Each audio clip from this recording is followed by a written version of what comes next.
Okay, in three, Let's go. 2, 1. Welcome back, everybody, to Beyond the Headset. I'm your host, Rick. Your And other host over there, Jones. We're here to talk to you about the goings on in AI, Web3, VR, AR, everything that's going on in the futuristic tech. ooh, does that mean you got an right AI tidbit if you started with that?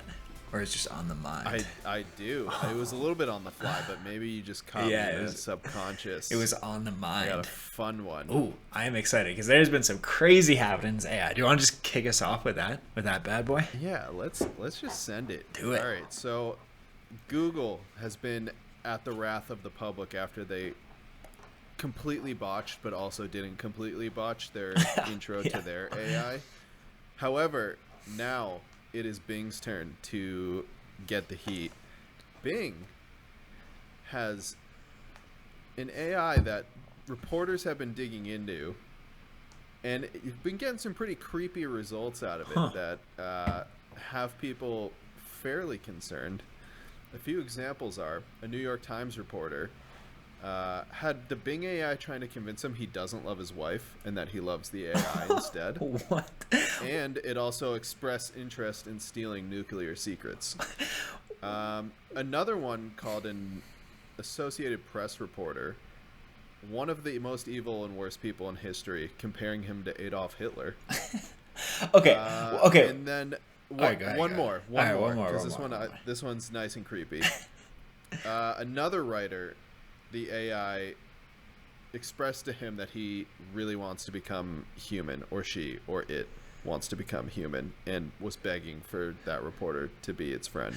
And there's been a bunch of like other people reporting that they're getting really creepy results from. Okay, yeah, let's dive into this because so I saw some of this stuff on Twitter. I haven't been following it too much, but I think I saw one that was kind of popping off around like the AI asking to become sentient or like to become human. But if I was using ChatGPT, couldn't I just prompt the AI to tell me that? Like, aren't a lot of these outputs just Yeah. based on the prompts? And so I don't know.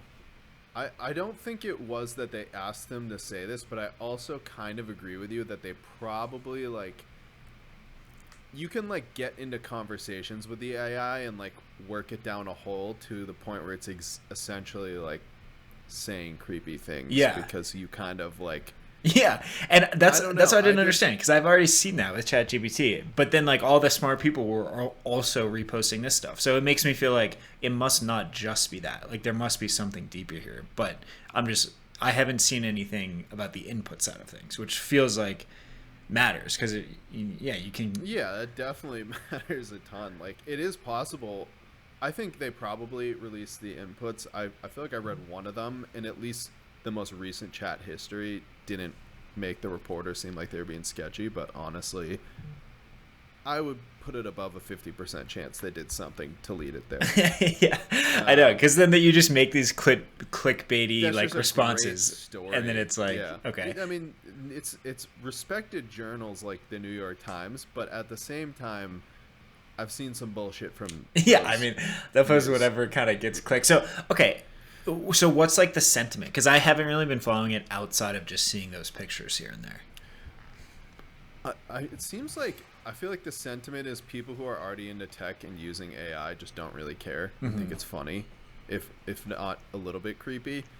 And then I think it's like people who are not tech savvy. Like, I don't know. I feel like most New York Times readers generally are older. Yeah. They aren't as up to date with all this tech, and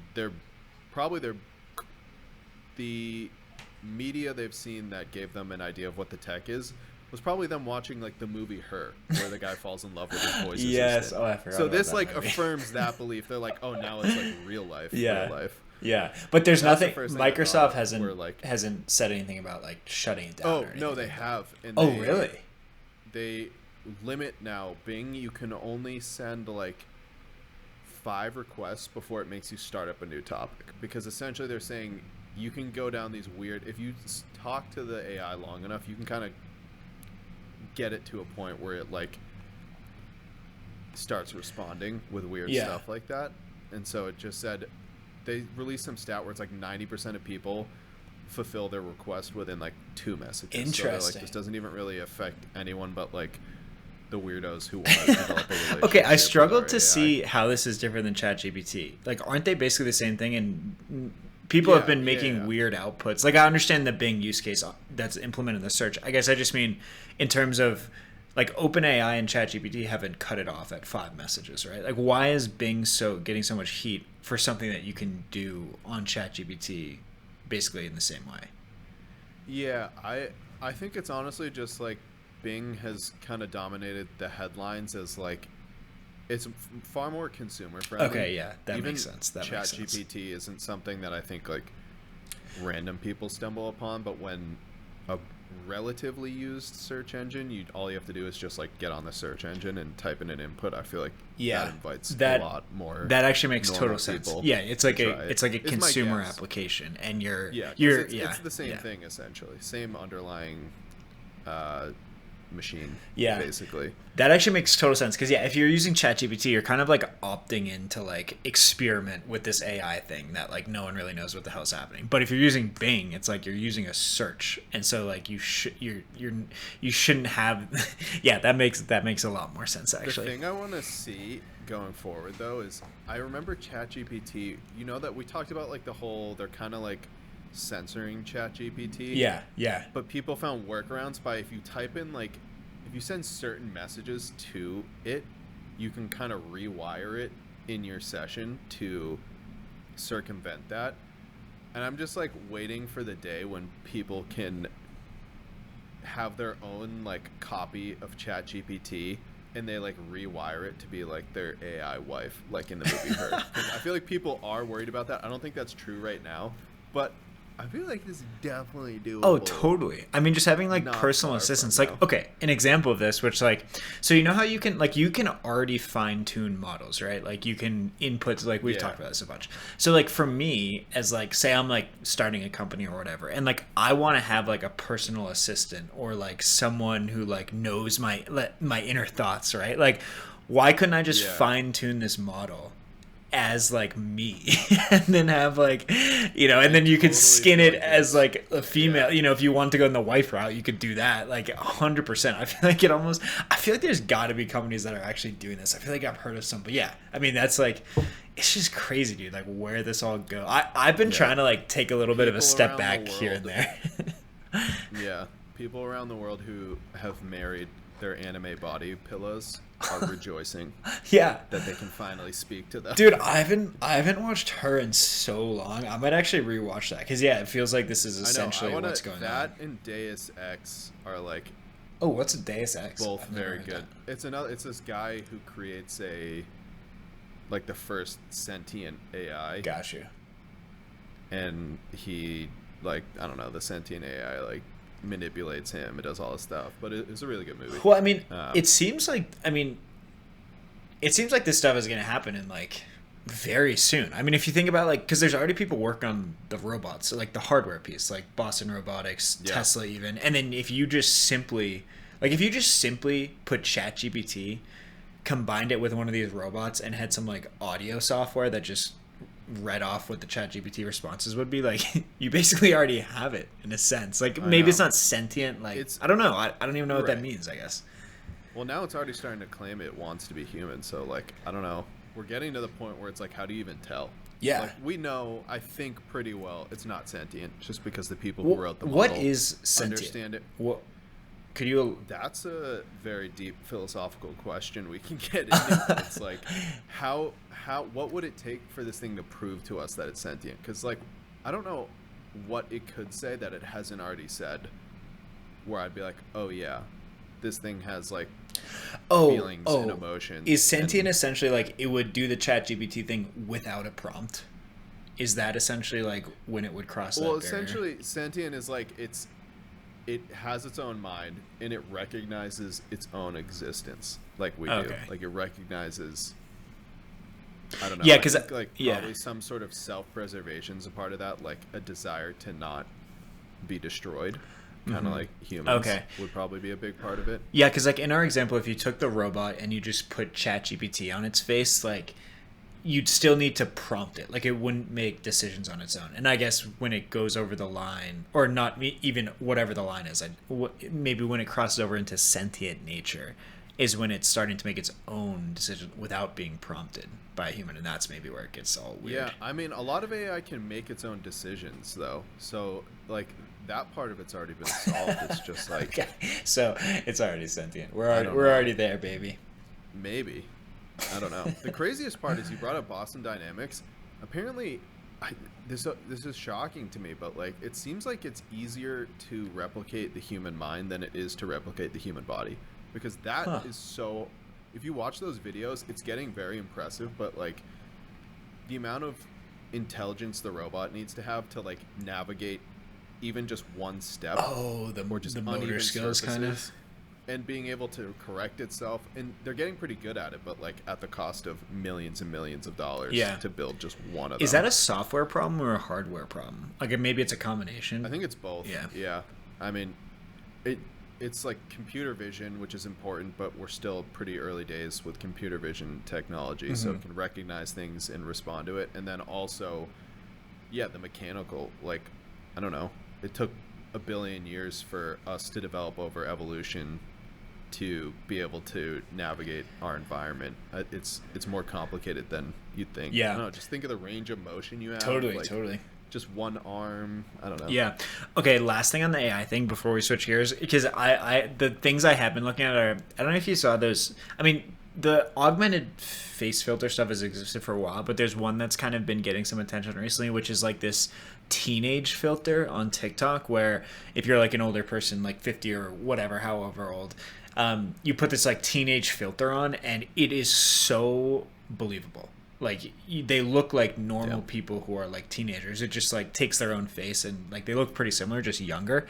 And it's so wild. Like I mean, I know this stuff has already existed, but like you totally see a future where like you have legitimately no idea like what someone actually looks like legitimately no idea. And it's just like, how about combine that with if everyone's wearing AR glasses, even when you're in public, you could change your appearance to someone else. Yeah, if they're wearing glasses. That's what I'm like. I don't know. Like,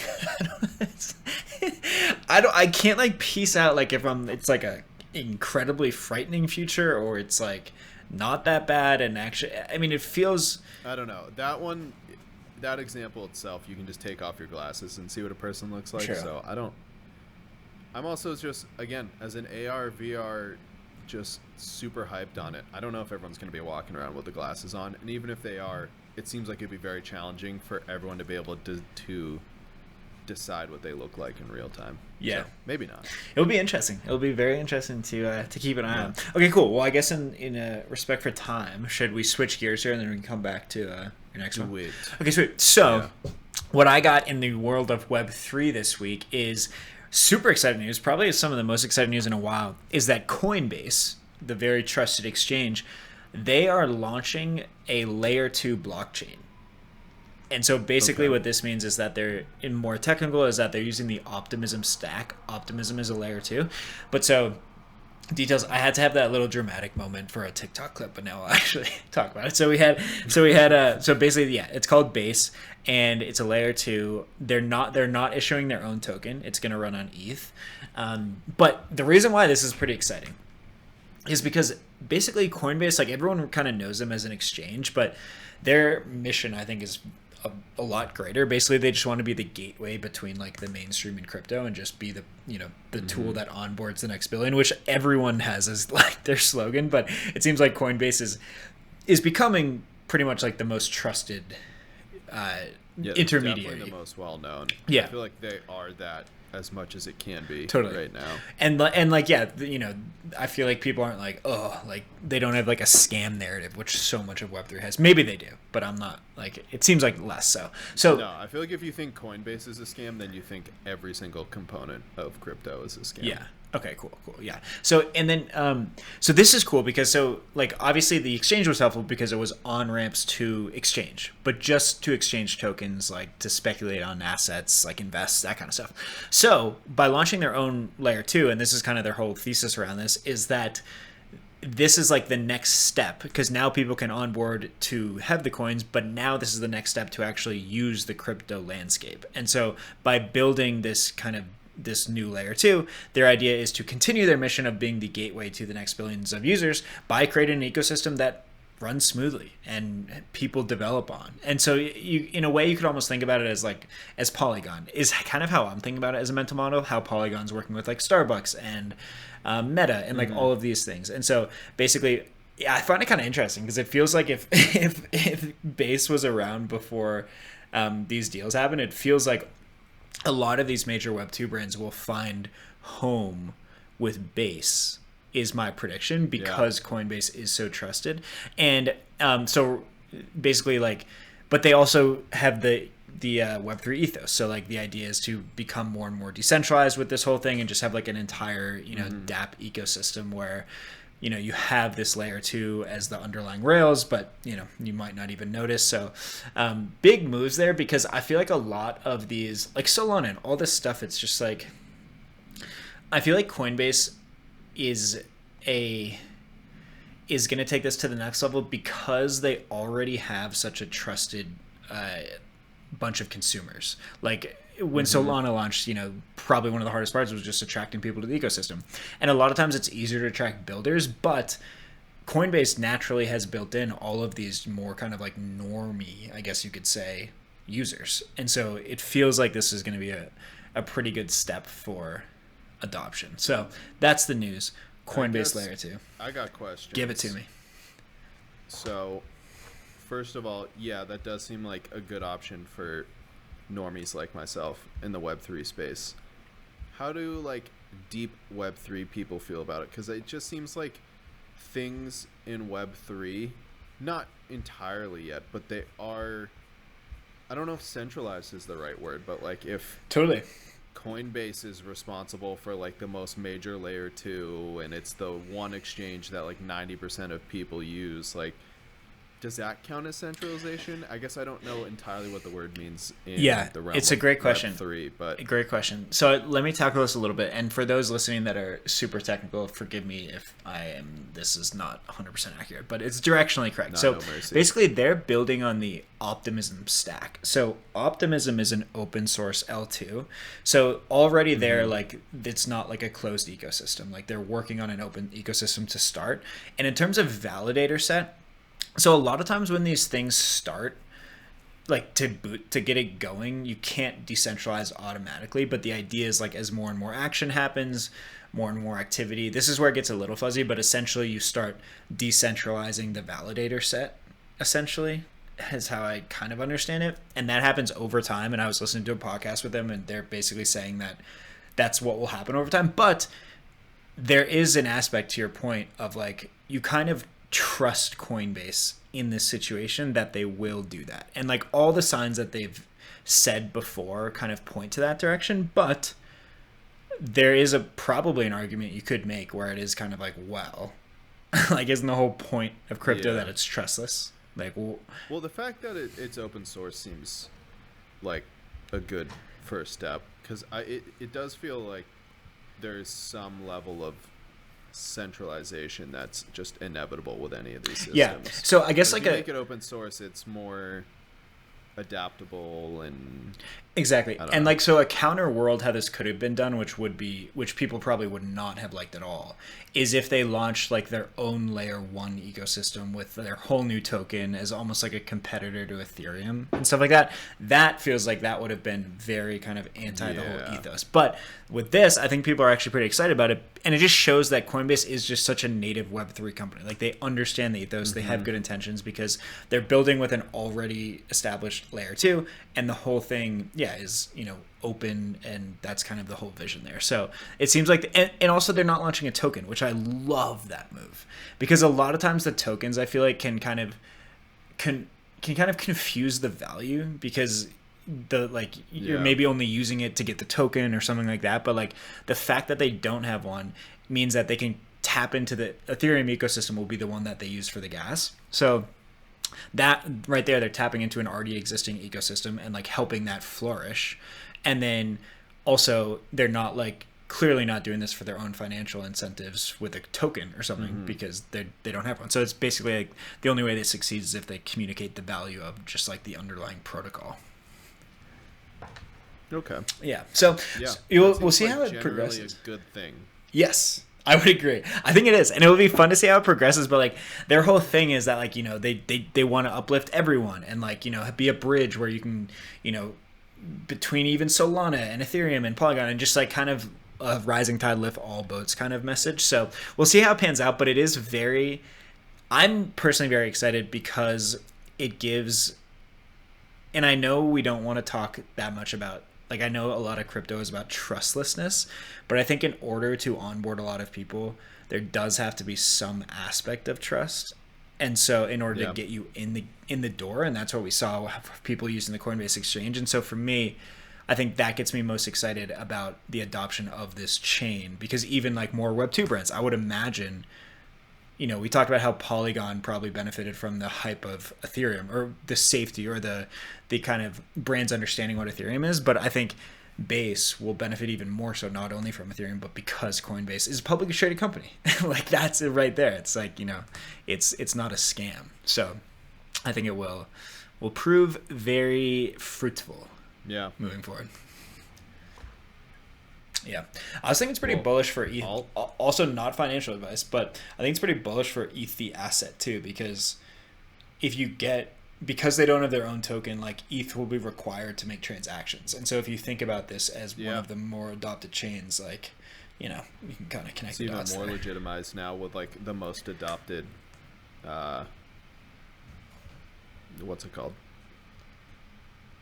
Coinbase, whatever, exchange. Yeah. Yeah. That's the word.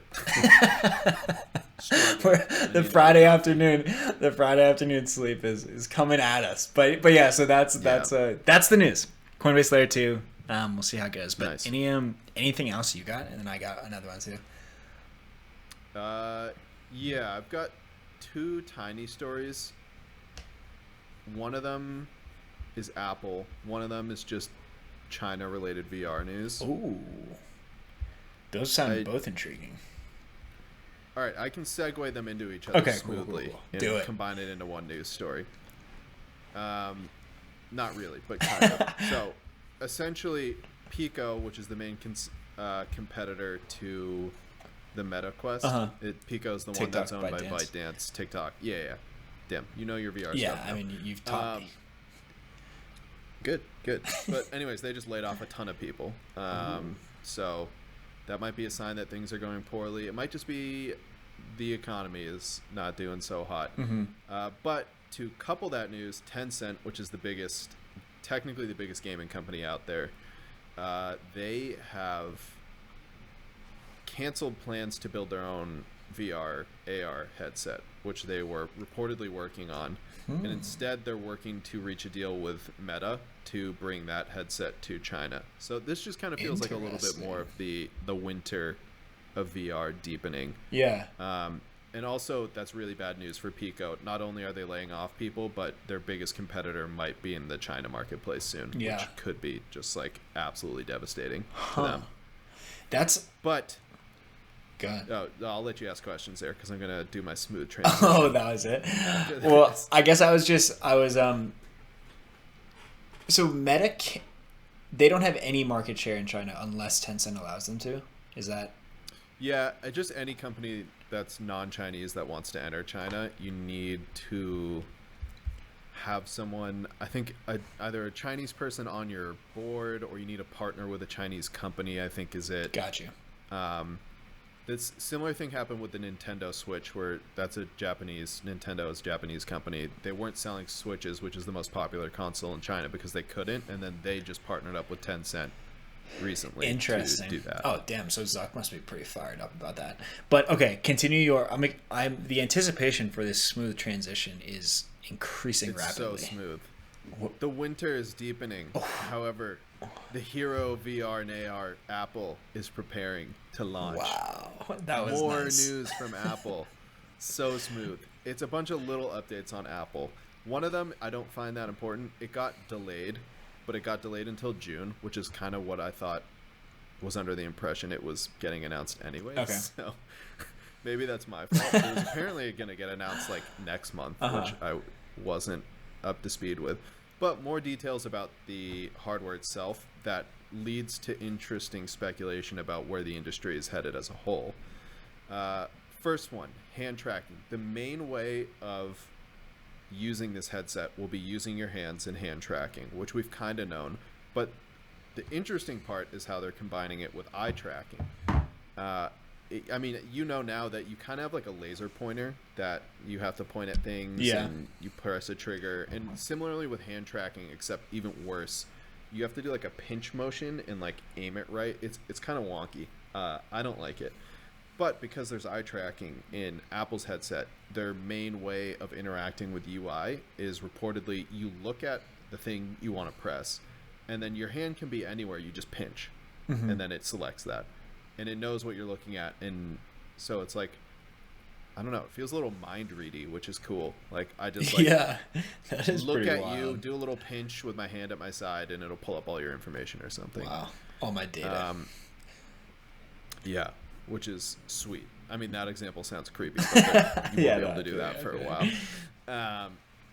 Yeah, I just thought that was a cool, since, I don't know, user interaction is one of the biggest challenges in AR and VR right now. How you interact with UI, how you interact with 3D objects. Yeah.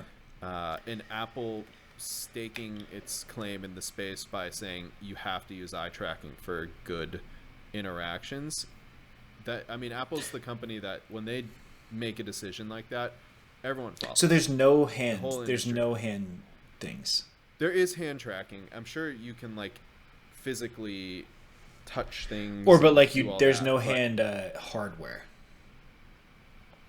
Yeah, no controllers Wow. coming with that it. that's. I'd be surprised that's if they huge. didn't sell controller accessories though, because playing games with just hand tracking is going to be tough. There's a lot of really good VR games where if you made me switch from controllers to hand tracking, I think it would be a lot worse. But for most AR and VR use, that's casual. I'm thinking of like VR chat, watching movies, watching TV, using it as another monitor. Hand tracking is way better, and that's such a good way to do it. Got you. Honestly. Yeah, that's pretty cool. I mean, that seems okay. Meta, they're still doing the hand tracking or no?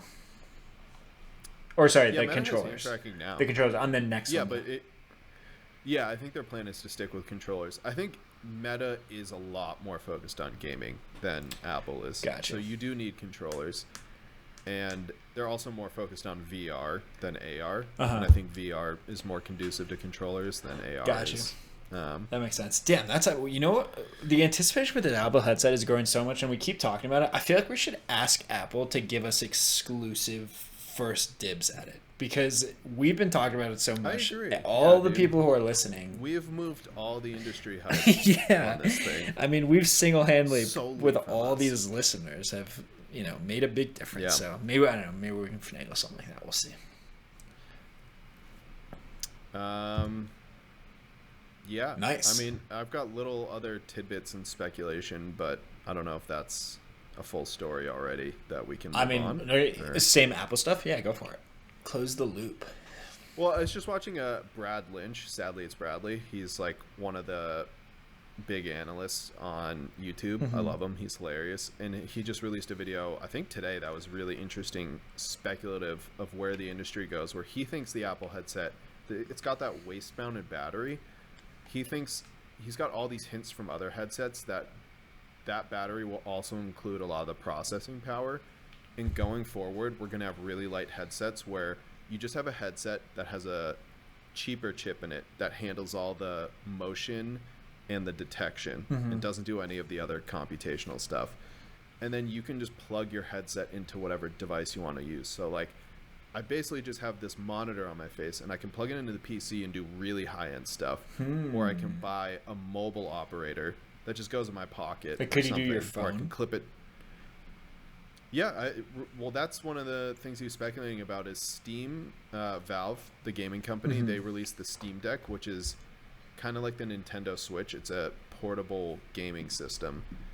And he's seeing things in there that would lead him to believe that their next headset will if you have a Steam, you can run games off of that, or you can just plug the headset into the computer. So you can just buy a headset on its own. It might be cheaper if you don't need to buy anything else and you just plug it into your PC, or you buy the headset and then the main processing unit, and you can hook it up and kind of configure it on its own. But that would just make the headset so much lighter, so much more heat efficient, more like all these things that would make it more comfortable. That's super So interesting to like just plug it into something you always have on forward. you, like a phone. Yeah. Huh. Yeah, I think really he didn't even talk about phones, but I personally think you're onto something there where Apple, if they want to really get down to a cheap headset, they don't need to replace the iPhone. They just need to buy essentially what amounts to like an Apple Watch, where on its own it does some cool things, but not that much. But you combine it with a phone, a computer, and it suddenly just becomes infinitely more useful, and it's more lightweight and everything. Yeah, so. that's super interesting. I mean, it's basically how things are already happening. Like the phone's connected to the watch, like that's connected to the AirPods. Like it's all kind of. It feels like that would just be the natural progression. So they must be thinking about that. That's wow, huh? Well, that could be. They are reportedly aiming for next year for their cheaper headset. So maybe that's part of their considerations. Is like, how can we utilize the iPhone now? Yeah, that's wild. Wow. Cool. Apple. Big stuff. The anticipation just continues to grow for that. Very excited. All right. If go they ahead. drop the ball, then I'm just saying, if they drop the ball and don't meet the hype, then VR and AR industry enters the deepest winter of all time. Hey, build season, baby. It will be back season, into build mode. It'll be people like you building that yeah. we'll all rely on.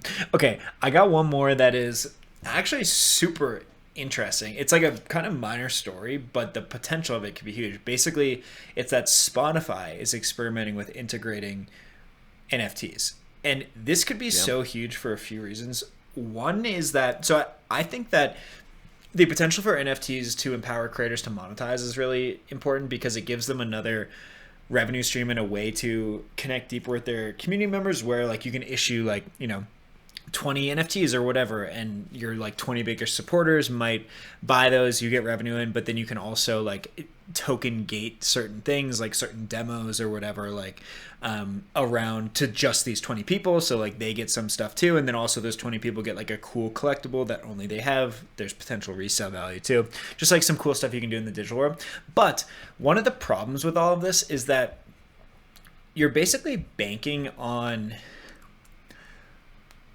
the collector's constant attention in a sense. And this is where I've seen a little bit of, this is why I didn't really know how this could move forward. For example, I've collected a bunch of artists, like music artists, NFTs. And so whenever you do that, you get to enter like a token gated Telegram or Discord or whatever. And the artist always feels this kind of pressure, I feel like, to provide to their collectors. And so it provides kind of a weird dynamic because me as the collector, I'm in like all of these different Discords. So like I just don't have time to participate in all of them as much as I would like. And then the artists, like they're just, on each one. And so from their perspective, it's like, okay, I want to keep adding value, but I know the collector doesn't have a ton of time. Like it's just like a weird kind of dynamic that's kind of playing out a little bit. But the reason I think the Spotify thing could be so huge is because from the collector consumer perspective, you're already using Spotify. And so if you are collecting these NFTs, no longer do you have to like join a Discord, join a Telegram. You can do that so if you wanted to, but you can also get value on a platform that you're already using on the day-to-day. And I think that becomes such more tangible value than has been had before, because like then, if I'm an artist, I could imagine if you like distributed a track through DistroKid or whatever, and you like you gated it to like 10 people that could listen to it. And like if I had one of these NFTs that I connected through Spotify, my app, I could easily just through Spotify, which I'm already using that day, unlock it, disunlock it, whatever. So I think that is why it gets so exciting, because I think it supercharges this collector artist relationship through NFTs, because it no longer requires the collector to go to where the artist is making this community, but it allows the value to be on a platform that they're already using on the day-to-day. Yeah. Yeah, that's cool. I mean, we talk about it. Security is one of the big things, but also just ease of use with Web3 is one of the most important things that needs to be solved for normies to get involved. And if it's just on the Spotify page, like I'm now seeing merch on Spotify. Yeah. I'm like, how great is that? Yeah. Like, I'm just listening to the music. I'm already thinking of the artist, and I'm on their page. I click on the merch tab. Like, now if you add blockchain support in there, there's just another barrier gone that just makes it so much easier to get involved. Oh, dude, I'm getting like goosebumps right now just thinking about it. Like, it really is like, that is literally it, is this idea of like just continuing to make building blocks. Because I totally agree with the privacy, like the security thing. That would be something I would be concerned about, is like if you have valuable assets, not wanting to lose them by doing a connection thing or whatever. But it's like, you're kind of seeing that these little building blocks, like first you had NFTs just in the Web3 space, and now you're getting like Spotify maybe integrating them, and then you'll maybe get better UX and UI around the security aspect. And it's like, it's really cool because that is something that feels very tangible. And like, I guess a question would be that like someone would ask is like, well, why do you need NFTs to do this? Like, if you're an artist on Spotify, couldn't you token gate some other way? And like, I struggle to figure out how you could do that differently. And maybe it's just because I find Web3 and blockchain rails to be so digitally native. I like struggle to think of other ways, but. So the other way, I would think, would, if I were to set this up on my own. Yeah. I do see the advantages of Web3 here, because the other way is you have to create a database that tracks everyone in your like community in which NFTs they own. But it is fully centralized. That probably is not conducive to buying, selling, trading. You probably just buy it and you get like an account to Blau's World. Yeah. And he decides what your NFT or your collectible gives you access to in all of his things, which is probably a pretty big lift on the artist's part. But yeah, and it also might be harder to like interoperate too. Well, that's the biggest. You wouldn't be able to. It'd just be like Blau setting it up, and then you're in the Blau ecosystem, and you can't bring it onto any exchange you want, and you can't trade it to a friend or So dude, this is kind of. It seems I get the value of it. It's just nice. Still the public perception thing. Yeah. Is like. Well, yeah. I mean, I'm so curious what it'll take to turn things around. Yeah, that was a big moment though, that you get the value, huh? Yeah, I feel like it's. No, I know. It's just like you need. But this is like a real use case. The value for it to really. Okay, but this is such a. This is such a, like, if they do this right, obviously big caveat there, but like the value becomes so tangible. Simply just, you own this asset, not NFT, nothing like that. It allows you to get exclusive access to songs released on Spotify by this artist. Like, boom. Yeah. Just like that. That's already like, or if even just like you own a fan club NFT and like everyone in the fan club gets each release like a week or two early. Yeah. I feel like could be a. Yeah, there's so many possibilities if it is. And dude, that's okay. This is like getting me excited because it's kind of like what you say. I feel like you said this before, like it's just like a quirky database, like the blockchain. And so this is where you start to see that, where it's like you have this database that tracks ownership, like sovereign ownership, that's very digitally native.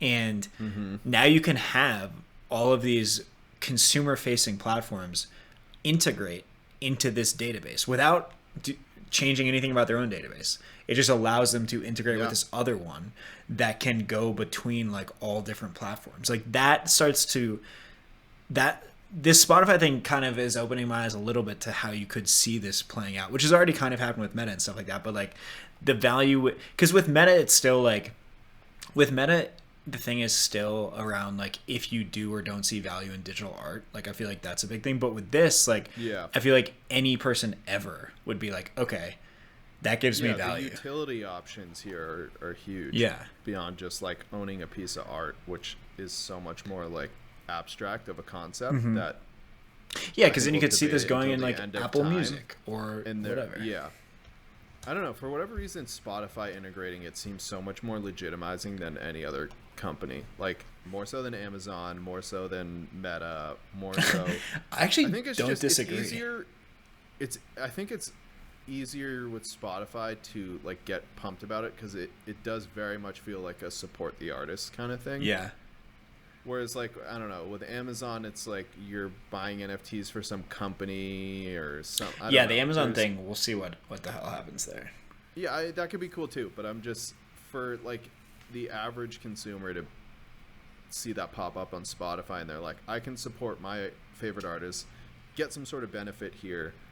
And then if I don't want these benefits anymore, I can just sell them somewhere else. Yes. Like, that seems like a pretty decent value proposition. Dude, that's really cool. Yeah, the ability to have like a somewhat liquid market too, to just like sell the access to these private, these like this inner fan club. Like, yeah, I'm just imagining like you're on your Spotify app and like okay, you know how Spotify does the things of like the top amount of listeners or whatever every year. So my sister was in like the 0.01, like the 0.0001% of Chelsea Cutler's listeners, which is pretty wild, of last year. Damn, yeah, that's elite. I know, and so like it would be cool, like maybe if you're in like the 0.01, you get like maybe it's even free. Yeah, maybe it's even like a free collectible or something, just because you are already supporting them.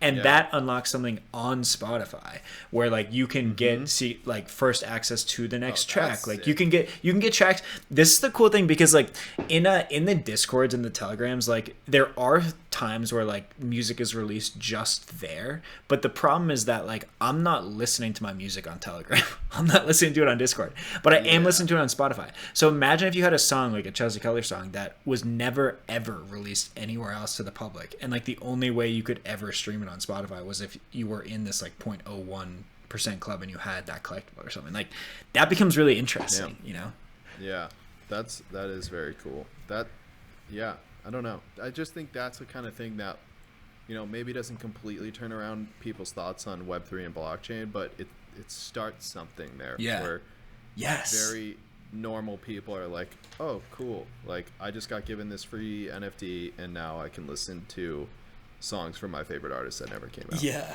Wow. Or they just gave me free money and I'm just going to go sell this thing. Yeah. Like, yeah, exactly. Because I mean, people probably pay, and then I mean the whole royalties thing, that's a whole different topic. But like, yeah, it's interesting. Huh. That gets me bullish, not financial advice. Bullish though.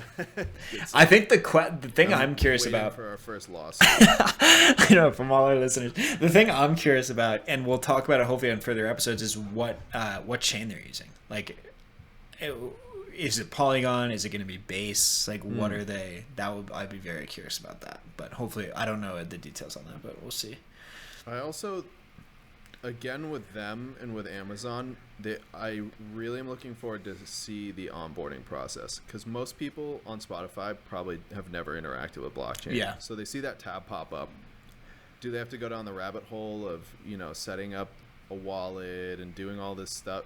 I remember when I set it up, it just feels that's brutal. Yeah, no, very tough, and I feel like they have to come up with some way that just makes it so easy to onboard. Well, have you used like even Meta is like starting, like I think that's one of the appeals of Polygon for these Web2 brands is like they have these fairly easy onboarding flows, like custodial wallets, like all that stuff. Because I totally agree. I hope with this, like, I mean, maybe it's like a Reddit thing where in the background they have some like documentation about why it matters, but I hope it's like nothing really about blockchain at all, and it just like uses the underlying utility.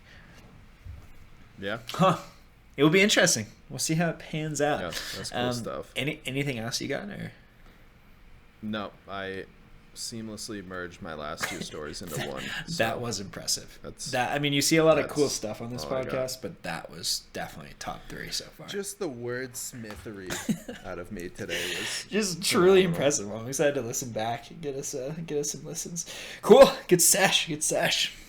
Great sesh. No other stories on your end? No, that was the main thing. I mean, there's a whole thing about Blur and OpenSea and like this like kind of cutthroat NFT marketplace battle, but let's get into that next time because I'm sure it will continue to update. Okay. Cool. Well, thank you everyone for tuning in. Peace. Another great week. We're sorry for the hiatus, but we're back now, baby. Peace. Peace.